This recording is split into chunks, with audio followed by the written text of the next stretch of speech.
Hi, I'm Mike Stork, and I'm here to take you inside the underground world of homesprung inventions. We've got an epidemic here in America, and it wasn't brought here by the rats. Every day, thousands of Americans tinker away in their backyards, garages, basements, inventing all kinds of things to make their lives a little bit easier, or at least a little bit more fun. I'm here to meet with my friend, Herschel Mobley, local inventor, and he's going to demonstrate his life-saving invention. No, it's not the life vest, but let's go take a look. All right. Hey, Herschel, how you doing? All right. Thank you. you. You too. Tell me what you got here.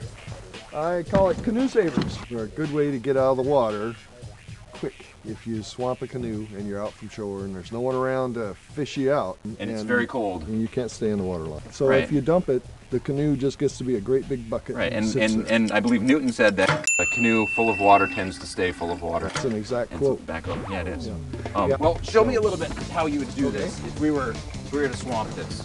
Totally swamped. You can pull these out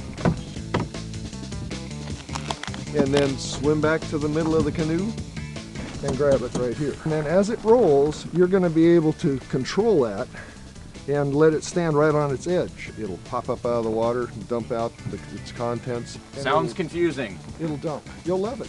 I think somebody needs to demonstrate this. You know, it's 40-degree water. That'd be you. I think so. So how many people have died doing this? Nobody's died yet. Nobody died. The day is still young. Okay, so this is much deeper than we first thought it was.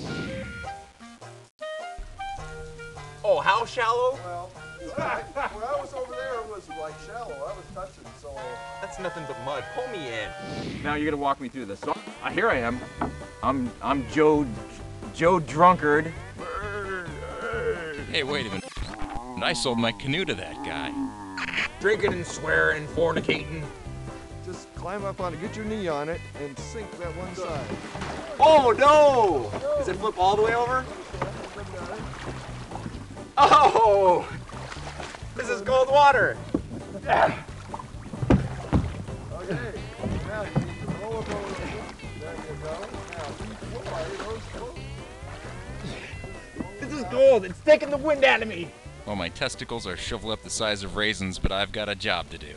All right, put your knee on it there. Put one knee on that. You put your knee on it. There you go. Keep your hands All right. apart. Oh, I'm getting this. Yeah, it's a balance in that. Canoe's half empty, by the way. No, it's half full. It's all on your outlook. It's less full of water. That's not working. It's gotta sink. In the grand scheme of things, what you could do is tear that buckets apart and use it to bail your canoe out. You're not wearing a life jacket. You should have one. No, I swim to safety on this, right? Is that how the invention works? Put that on and wrap it around you like a good kid. This is not my size. It's not recommended size. Somebody's gonna have to go over there and get those paddles. We won't lose those paddles on my watch. I'll be back.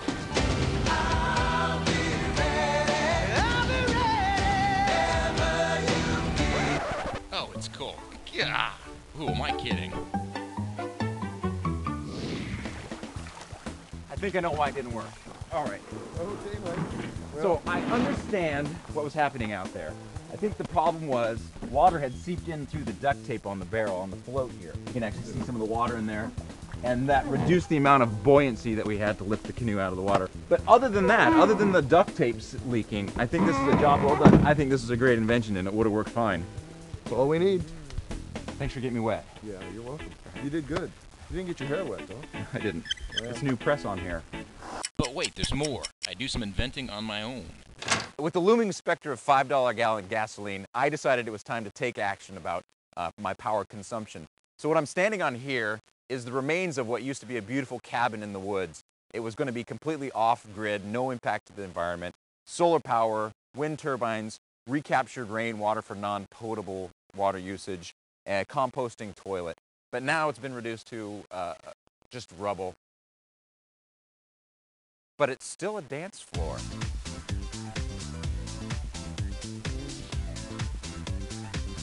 So a little clarification why we had to take the cabin down. It had nothing to do with our power consumptions. It had everything to do with building it too close to the lakefront.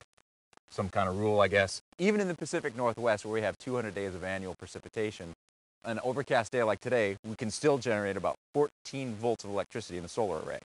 So I wanted to explain a little bit more about the battery system here. We have 12 volts, get converted through a power inverter into 110 volts. So amperage and voltage are a little bit like this. We have a 9-volt battery and it has 6 milliamps. That would be analogous to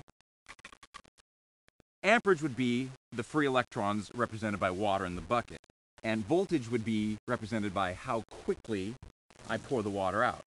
A 9-volt battery would be a small amount of amperage and a small amount of voltage.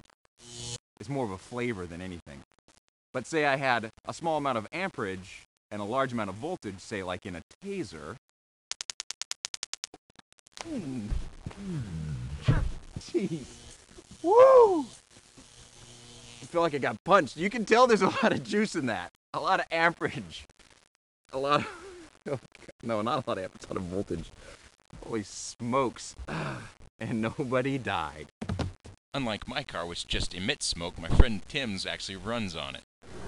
Tim Dowden likes to start fires. Only his fire lights up a 20-year-old Ford Ranger. He fires up 80 pounds of wood pellets in this barrel, runs it through 2 filters, which then makes its way to the engine. That's pretty impressive. But I'd still like them to explain how it runs on wood. I can explain that. I'm all over that like ass on a bicycle seat. This is a wood chip. It contains carbon and hydrogen. And when you heat that, like when you're creating a fire to cook your food on, you release the carbon and hydrogen and it's combusted. So what we do with the smoke-powered truck is we take those gases, which are your friend, unless you're in a business meeting, you take those gases, we duct them directly into the combustion chambers on the engine and ignite them with a spark plug, creating inertia and forward motion. Fart joke? What are you, like 14? That's what I came over to find out. Now you know. I just throw down some science on your ass right there.